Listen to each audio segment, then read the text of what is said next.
Hi, this is Anne Marie with the Oregon Farm Bureau, and welcome to this episode of Fred Talks. With us today is...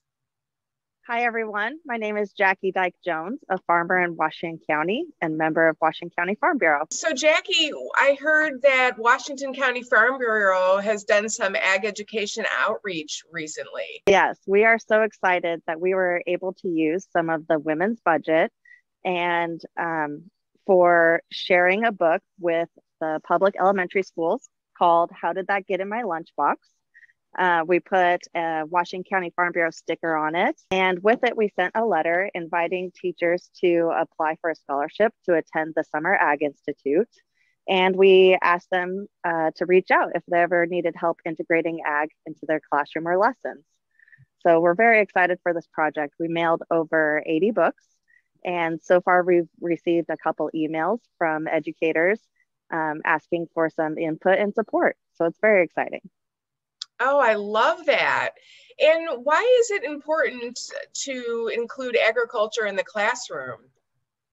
Well, when people think of agriculture education, they typically think of classes specifically to be prepared for a career in agriculture. But the way that we approach it, and I approach it, is that agriculture education is learning where your food comes from and appreciating and valuing the agriculture economy and the jobs and careers that are all encompassing. Agriculture is one of the most natural ways to teach the science, technology, mathematics, life skills, etc. And you speak from experience because you were an elementary school teacher, right? Yeah, I love teaching students to read. I was a teacher for 10 years. And some of my fondest memories are doing agriculture units. So sometimes the students are the best teachers. Oh.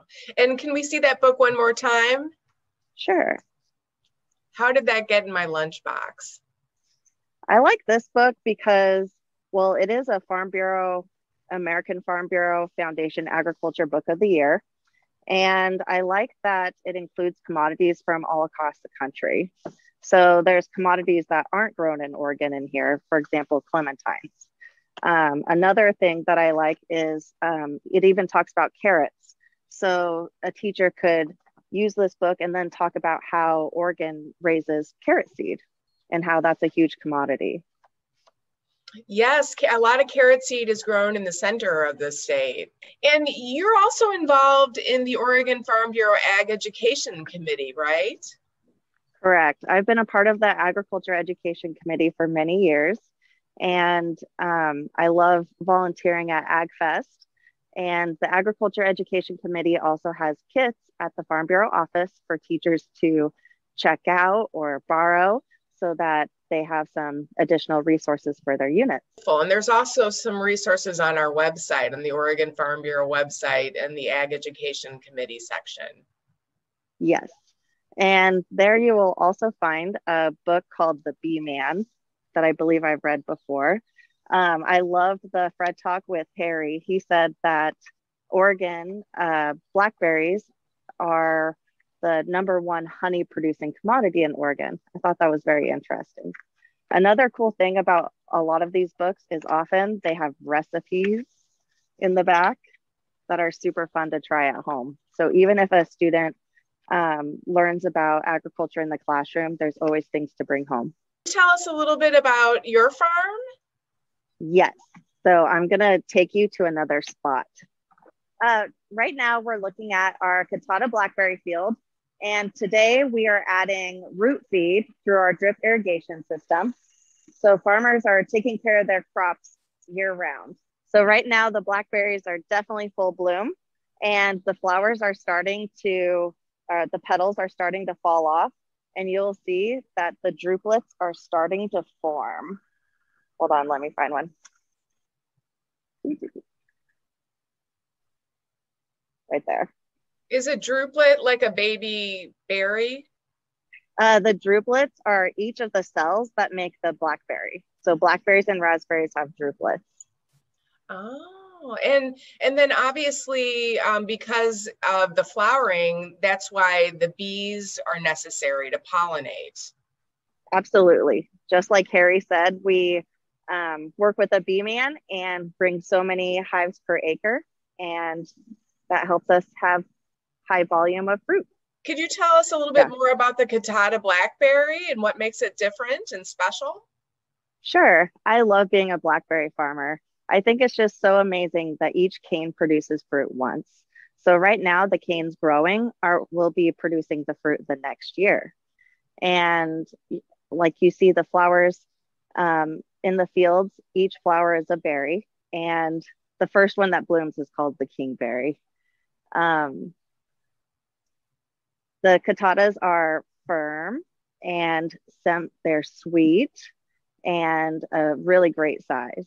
Often when you buy frozen blackberries in like a triple berry blend, if the packaging says USA, it's most likely Oregon blackberries. Oregon is the #1 blackberry producer in the United States. So we're talking in May. What steps are you working on the farm right now? Right now, last year, first bloom was May 1st. This year, it's about a week later. And so we started irrigating. It's a very dry year. And here coming up in a week or two, we will start tucking in the canes. That will be our next year's fruit. So keeping up with giving the blackberries nutrients, protecting the blooms, and helping the berries form strong and healthy. And when does the harvest start approximately? Harvest starts around the 4th of July. So July is pretty much the harvest month. We pick our blackberries about 6 times. The flowers kind of indicate the sequencing. So each fruit spur has 5 to 7 berries on it, but they're not all ripe at the same time. So that's why we pick about 6 times a year, 6 times during the month. And we harvest at night, so the fruit will be the firmest and best to go straight to the processor. I love making smoothies with blackberries and making pies. Sometimes I mix blackberries and blueberries together because that's what we raise. One of my new favorite recipes is making blackberry fudge. So good. Oh, wonderful. That sounds delicious. The middle of June, we will get the berry pickers out. Over the winter, we worked on all the harvesting equipment. So we will get the berry pickers out and set up and get ready to rock and roll. And Jackie, what are some things that you love about being a farmer? I love being a farmer because I get to work outside. I work with my dad. Every day is different, that's for sure. And I learned so much. Just like how I'm passionate about helping teachers and integrating ag in the classroom, there's so much to learn. And it's so satisfying to see things grow and see all the hard work pay off.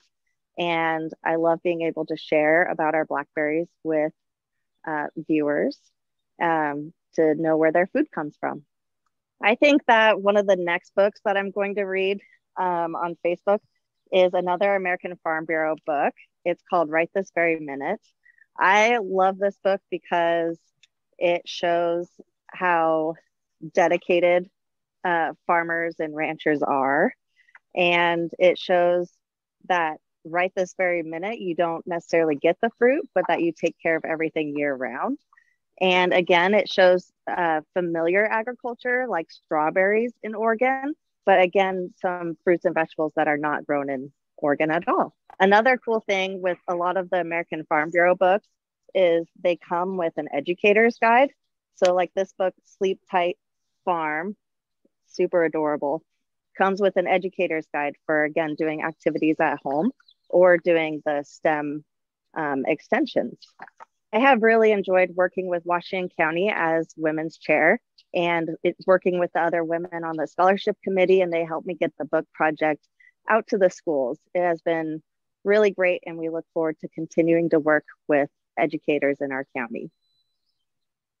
Great. I think it's such a perfect project, especially for you as a former teacher and a lifelong learner.